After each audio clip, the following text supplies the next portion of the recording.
Welcome to the ANEW Body Insight podcast, empowering and inspiring your journey to optimal health. Hosted by Dr. Supatra Tovar, clinical psychologist, registered dietitian, fitness expert, and author of Deprogrammed Diet Culture. Rethink your relationship with food, heal your mind, and live a diet-free life. And Chantal Donnelly, physical therapist and author of Settled, How to Find Calm in a Stress-Inducing World. Here at City Club Los Angeles, we follow our guests' journey to optimal health, providing you with the keys to unlock your own wellness path. Tune in and evolve with us. Welcome back to the ANEW Body Insight podcast. We are back for the second half of our episode with legendary talent and humanitarian Kiki Ebsen at City Club Los Angeles. Welcome back, Kiki. Thank you. Yay. Kiki gave us some amazing background about her life in music and about her background with her father, Buddy Ebsen's influence. We cannot wait to learn more. Good to have you back. We are going to take a little bit of a side shift here and start talking about your charity foundation. So you are the founder of the Healing Equine Ranch. Can you share with us how that got started, what it is, and what led you to create this charity? Well, surely. I'd be happy to. So I am a lifelong equestrian. I grew up where I'm lucky to live on the family ranch. We live there, my husband Steve, and I've had horses my whole life, and it's been my obsession. Mm-hmm. My sisters had horses, so I couldn't. When I got my pony when I was 5 years old, it was the best day of my life. I remember the day they said you're getting a pony. That's a girl's dream. Oh my gosh. 5-year-old, you get a pony. And that's I did a dream. I jumped on top of the bed on the mattress and just like screamed. I just couldn't believe it. So loved it. And I've had horses, and I showed horses as a child and as a youth. And as I got into high school, you know, life took over in my career, and I got into music, and I left the horse world for a while. And then somewhere in my early 30s, I wanted to get back into the horses. My sisters still had horses, so I was still able to ride, but I wanted my own horse. So I looked into the possibility of rescuing a horse. And I had just become familiar with the term natural horsemanship, which is kind of a way of working with horses in their language, in a language they understand. So up to then, all I knew was you break a horse, and you break them to ride, and then you control them, and you pull them to stop and kick them to go. That's sort of, a lot of people just think that that's what being with horses is about, is that they're stupid and you basically have to control them. So and that's a generalization, but there is a huge movement over to this place of where we actually start to talk to them using this sort of pressure release language of when they do the thing that is desirable, you take the pressure off, and that's a whole other podcast. But I mean, it's just it's really a very, very wonderful communicative way where they get a say, you get a say, and you partner as opposed to control. So we're looking at partnership. So I had just gotten into that, and I found an opportunity to rescue a horse, a baby, just a 4-month-old filly, from an industry called the Premarin industry. I don't know if you've ever heard of Premarin. Mm-mm. Prempro.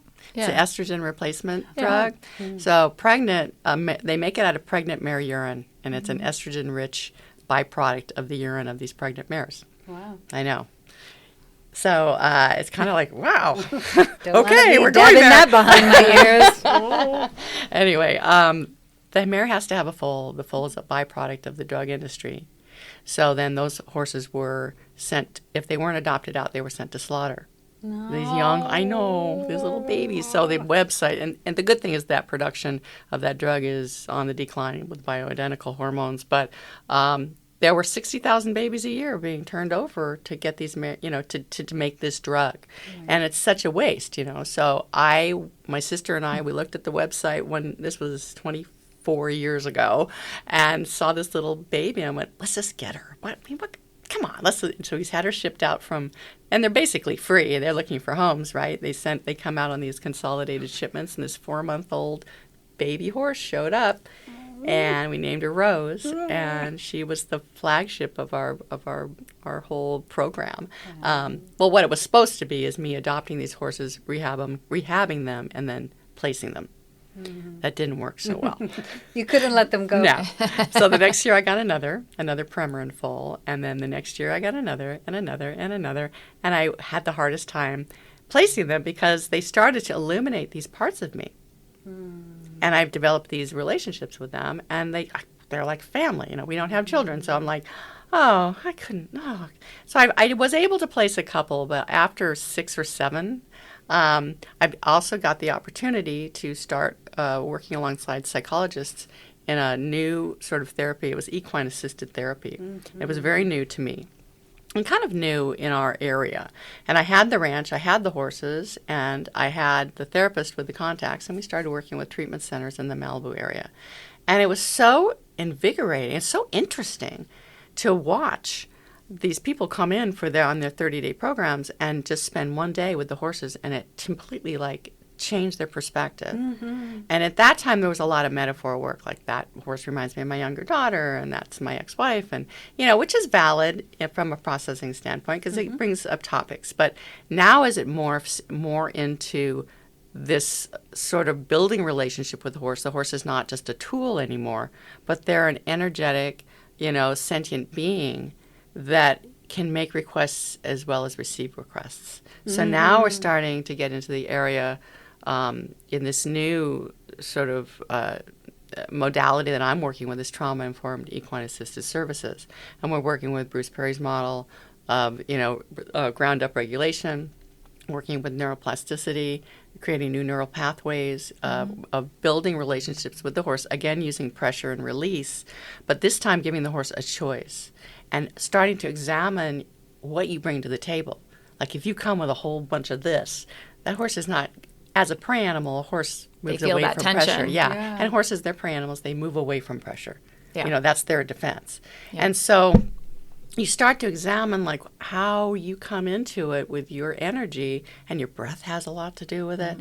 How you hold your breath, the tension. Now we're into somatic work with our body. You have to connect with your body. Absolutely. So there's tons of connecting with the body. We get into polyvagal theory all the time. I write about it.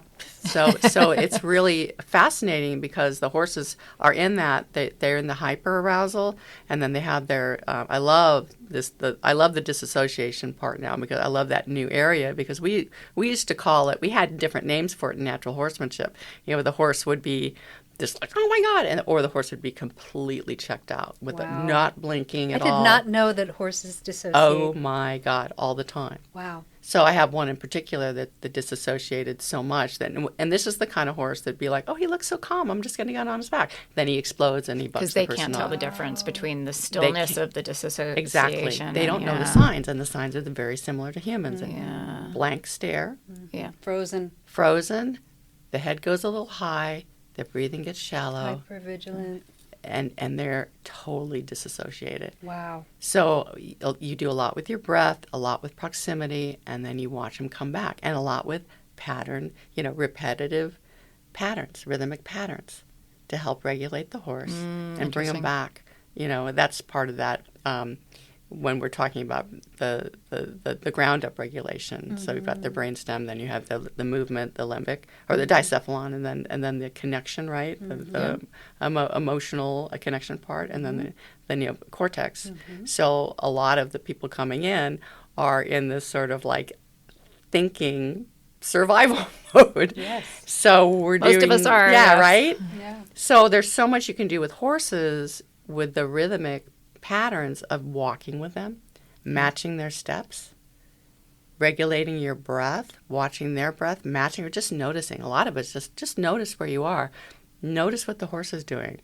And this is going to help someone co-regulate with another human being. Totally. Because it's so informative. It's so informative. And it's embodied experiential learning. It's what we need. It is what we need. And so it's really emerging. And as people get to understand it, and there is the therapeutic part. So I'm not a licensed therapist, so what I do is equine-assisted learning.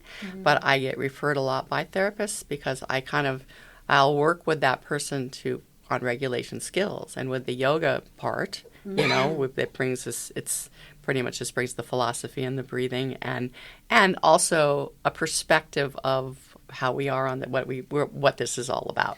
Yes, go into that some more. You have this, natural equine interactive growth and healing method. Right, and it's just it's an acronym for NEY. Nay.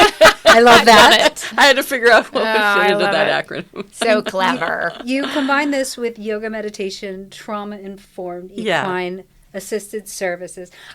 Just real quick fun fact is that I was the president of the pet therapy club in my doctoral program, and I wish I had known you then, because this would have been something amazing for us to learn about.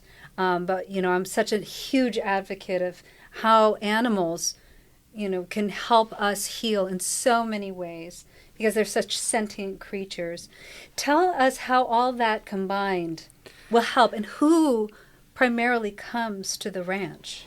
Well, it's a great question because so many different people come to the ranch. I mean, I work a lot with therapists. One of my students is a therapist and a somatic experiencing practitioner. I work with teachers, people who are just want to come and learn about horses or horsemanship, but they also want to learn about themselves. And I've been working a bit with the treatment centers, which I really love. You mean addiction treatments? Addiction, yeah. And some mental health. I have some, that are referred that are dealing with anxiety and depression and OCD and things like that. And again, I really bring them into the present. I don't really do it. The horses do. So I feel like I'm basically a container. I'm a safe container that I can direct them towards the horse. And one of the things we'll do is we'll learn how to build a healthy relationship through a request for connection. Yeah. I'm requesting by this action that you connect with me, and in a way, and the horse has a choice. They can either come or not. And it's so powerful when the person lets down that guard or whatever it is that's keeping the horse from coming to them. And we do a lot of this without a halter and a lead rope in an open space. So they're not coerced in any way to come. Wow. And some horses won't come. And then you're like, well, what does that feel like? Well, how, what's it like? And then they can take that piece maybe back and process with a therapist. But there's so much to talk about in terms of just like the stories people tell themselves and how hard they are on themselves. And again, just being in nature with a horse that's not judging you is really powerful. I had a guy in treatment who had a powerful experience. It was his first day, and I just asked him. He goes, "I don't know what to do." We're standing with this really wonderful horse named Moo Moo, and she's a troubled horse too. She came to us with a lot of she'd not been treated really fairly, and he goes, "I don't know what to do," and he was so hurt, and I said, "Well, just what do you feel?" And he goes, "I'm 2 days into treatment. I don't feel a thing." Wow. And I was like, I felt so much empathy for this guy, so I stepped away because I felt like it was a very intimate thing happening with him and the horse came right up to his heart and just placed her head right here. And I was like, I started crying. That is incredible. And he actually stayed an extra day just to come back to the next group, just to tell me how powerful that was. And again, I didn't do anything, but I knew what to look for and I knew when to step away, which I think is so much a part of being able to help as a facilitator, is when to shut up, leading, directing questions, and then when to just take an exhale and back up and let that magic happen. And it sounds like you've learned that from the horses. I learned it from the horses. They taught me. They're good. How long do they stay in a session? Is it just one time? Most of the treatment, most of the groups we're just part of their 30-day. But I do get referred, and I've seen people over time, which has been really nice to be able to see them on a weekly basis. I'm really happy when I can do that.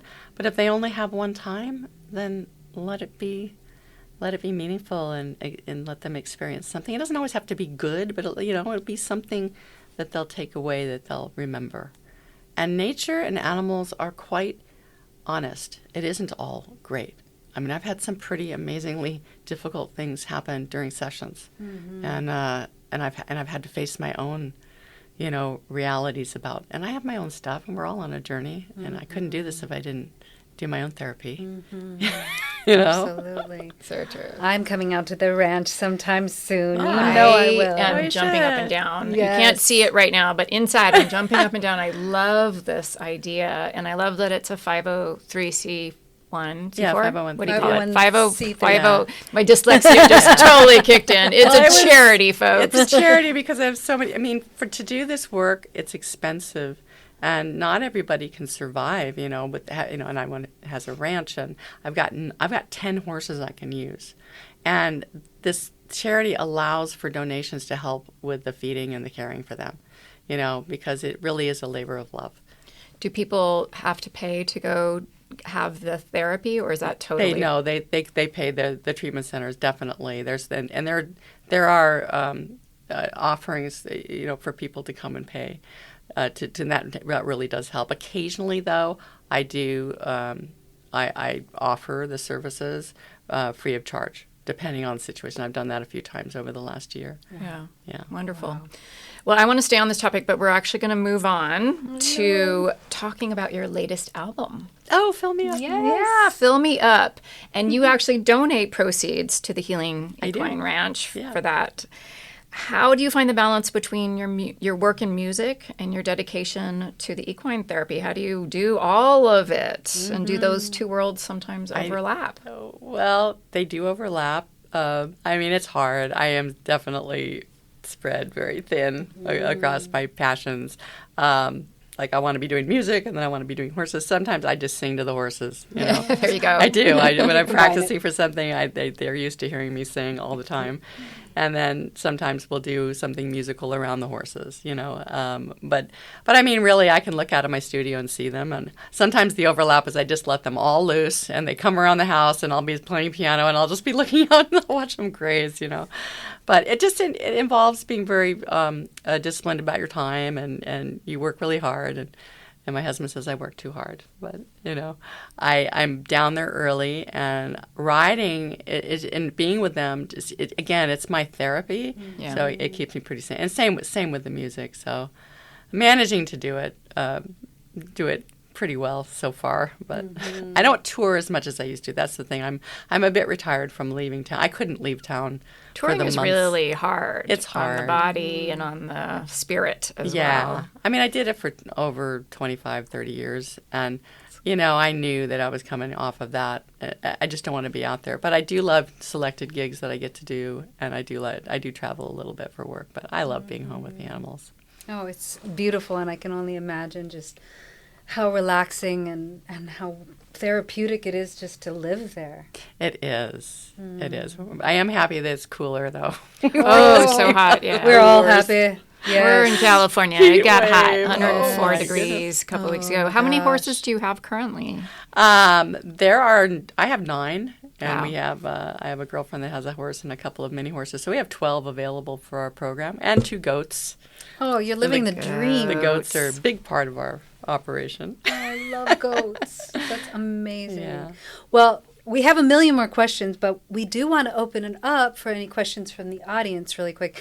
And we really want to save a little time if Kiki will grace us with a song. That would be so amazing. But do we have any questions? Only if you're comfortable doing that, Kiki. We're going to be very trauma-informed here and give you some exits. Yes. Do we have any questions? We do. Dr. Nat, come on up. I don't know what it was that made me actually look to see the topic. But when I read the description for today, I knew I had to move mountains to be here.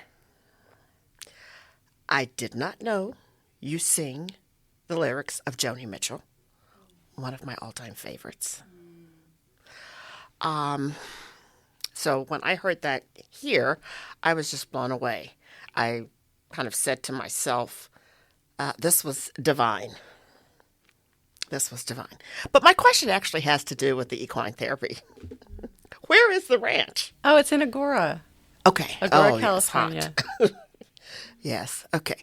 And you did answer that people are referred to you and they pay a fee, because I would love to come just to see, Oh, yeah. just to experience, For sure. So just come to the website. just to experience that. Dr. So I Nat, want to get back to the music, though. Dr. Nat, real quick, maybe we can make a field trip from Okay. City Club. Oh, now you know we love doing field trips at City Club. Yes. It would be my pleasure to show you around the ranch and introduce you to the horses. They're very special, each one of them. They each have a special, special gift. Do you have a favorite Joni Mitchell song? Yes. What is it? Both Sides Now. Okay. Oh, I love that song. What's your favorite? Oh,